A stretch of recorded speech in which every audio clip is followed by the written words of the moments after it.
This has to be hands down the craziest worlds we have ever witnessed, and I'm so glad I got to relive it because I literally walked 40 plus miles and filmed nearly every single shot, at least for the majority of the important shots. So hopefully you can trust me because today we are breaking down how the 2024 World Championship ended.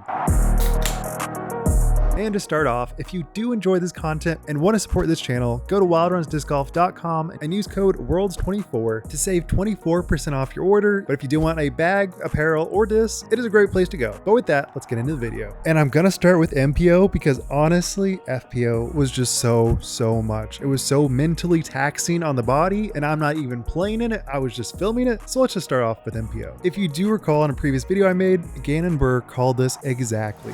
I've been playing with Isaac quite a bit. He's looking incredible right now. Practice rounds have been feeling pretty good. He knows he's gonna win, but he just doesn't want to say it. So what? From the moment that Isaac started playing this tournament, he was already going off with a 1072 11 under in the first round, which was already the hot round by 2 strokes. And then he just kept on building that lead until round 4, where it got a little bit interesting because he did card a double and a bogey with only a round of 6 under and a round rating of 1043.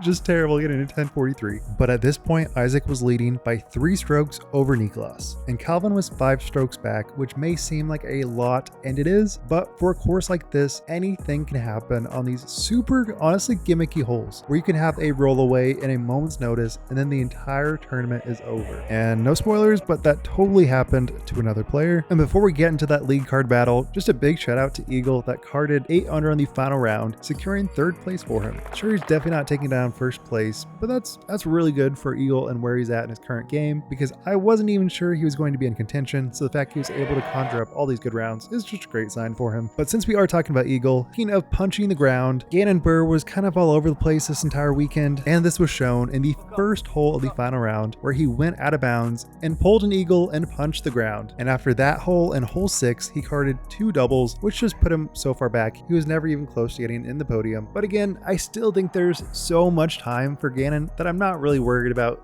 this year, next year, the following year, because he has won so many events and he will continue to win because he is such a dominant force. Let's go on to Niklas versus Isaac.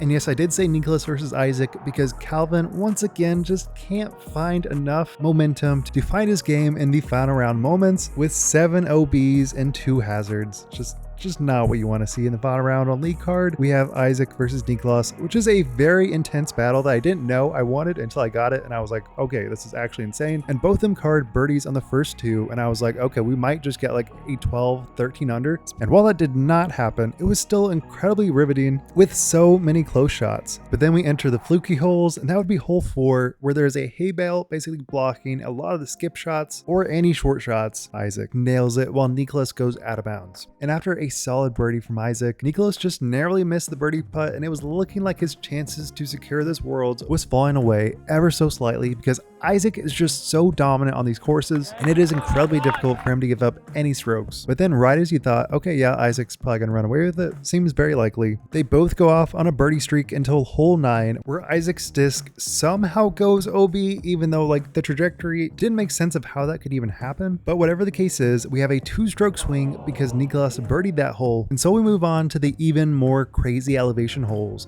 But also just a big shout out to Luke Taylor in that hole, who hit the pin from 450 feet away. I truly don't understand how disc golfers are so good right now. And then on hole 10, it requires so much accuracy and distance, and Niklas parks the upshot from again like 400. And this is a very treacherous green that you might not be able to tell in coverage, but it goes down probably steeper than 45 degrees. It is insane. So if you do not stick that, you are definitely out of position. But with that said, Isaac follows it up with an out of bounds that somehow rolls horizontally and does not go downward. So even though it did go out of bounds, he cards the par and only loses a single stroke on Niklas. Again on hole 11, Niklas had a great opportunity to card a birdie, but he just falls ever so short, missing the putt and not gaining any strokes on Isaac. So you can tell it is getting very tense for Niklas because he only has so many holes to compete with Isaac. And then on hole 12, again a hole that you really can't capture how insane it is, but it is a straight downhill like 500-foot shot, and Isaac just narrowly goes OB,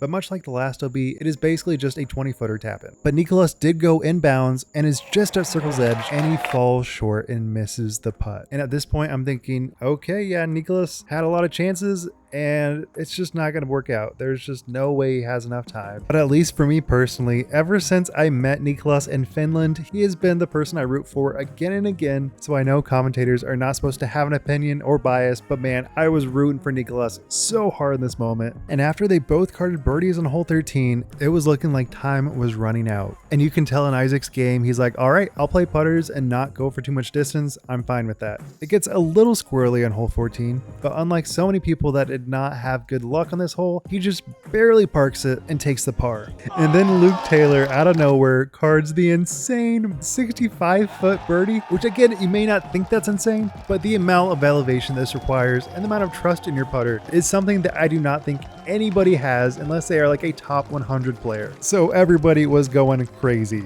But after that amount of excitement, we have the Nicholas putt. Actually a lot shorter, but is potentially more stressful because you have so much on the line. In this current moment, gaining 1 stroke on Isaac would be huge. Putting him just 2 strokes behind with a couple holes to play is definitely doable. But then this happens. It doesn't get any dumber than that chain out. I could not believe it. I thought for sure it is dead center, it's going in, but then some weird chain reaction happened, and it goes straight down 100 feet, turning a birdie into a bogey at the worst time. And if you look at the replay in slow motion, it could not have been more perfect. Dead center chains, not too much speed, not too much height, just the dumbest chain out you will ever see. And at this point, I'm like, all right, the disc golf gods do not want Nicholas to win. I don't agree, but that is what it is. And then we move on to hole 15, which essentially plays as an 800-foot hole because it has so much elevation.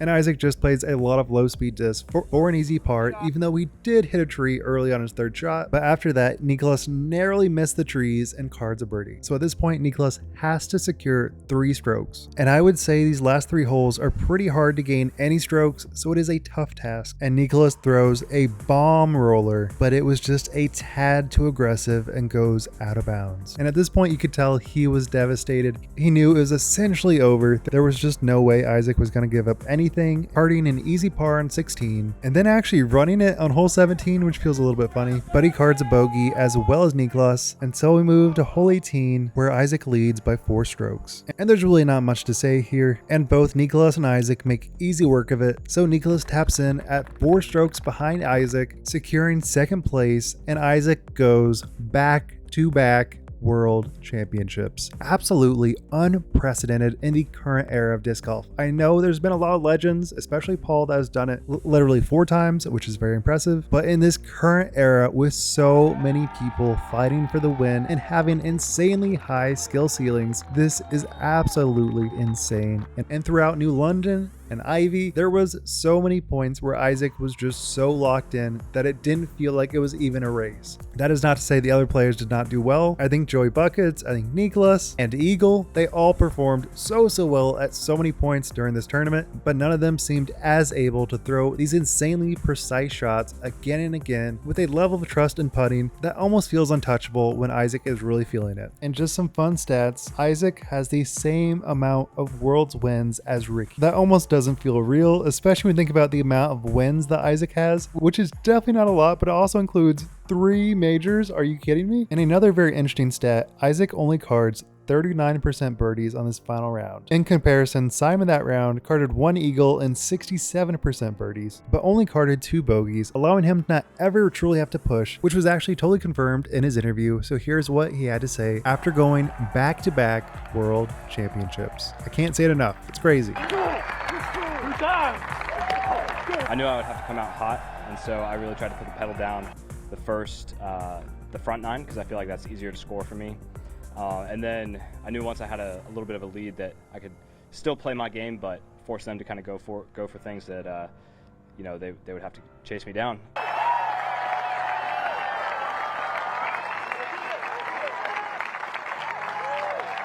So definitely major props to Isaac, but we are not done yet. Let's talk about FPO. Beth at 69. I just told myself, you just got to will this one in there. Whatever you have, just will it in there. This man Unbelievable. This is what athletes live for. This is the moment. And of course, nothing can be easy. I just recorded the entire FPO and it got corrupted. Sometimes I hate technology. But with that, let's redo everything I just said about FPO because it still was crazy and you still gotta know what happened. Kristen, again, you may not remember, she was 9 strokes behind the leader to start final round. And while she did not win, there was definitely a world where she could have won. Insane. There was definitely a potential for her to maybe not even win, but to get really close to the first place spot, which she doesn't do, but she did secure 3rd place. She started off +1 in the first round and still managed to get podium. That is something that nobody else can do. But we're not talking about her. Let's talk about league card because she wasn't even on it. And it looked to be just a battle between Holland and Evelina. And with Kat being 5 strokes behind, I never really considered her in contention, which we'll slowly start to see why that was kind of a dumb assumption. But starting off, Evelina cards 2 OBs in the first hole, so it was looking pretty slow, and Holland carded a par and then followed that up, parking her second shot for a birdie. So at that point, it looked to be like Holland will probably run away with it. Kat did secure both birdies on these first 2 holes, so she was just ever so slightly fighting for a potential to be in contention. And then after Evelina's slow start, we get to hole 3, where Holland had a pretty good upshot, but it goes right into the sand pit and she misses the putt, carding a bogey, and Evelina made easy work of it and secured a birdie. And so we get to the lovely gimmick hole, hole 4, and I still just don't quite know what I make of it because it seems like every shot has a luck potential, which is just something I don't love, but it was interesting to see how it would be implemented in Worlds. So Evelina parked it, which was amazing, and Holland hits the hay bale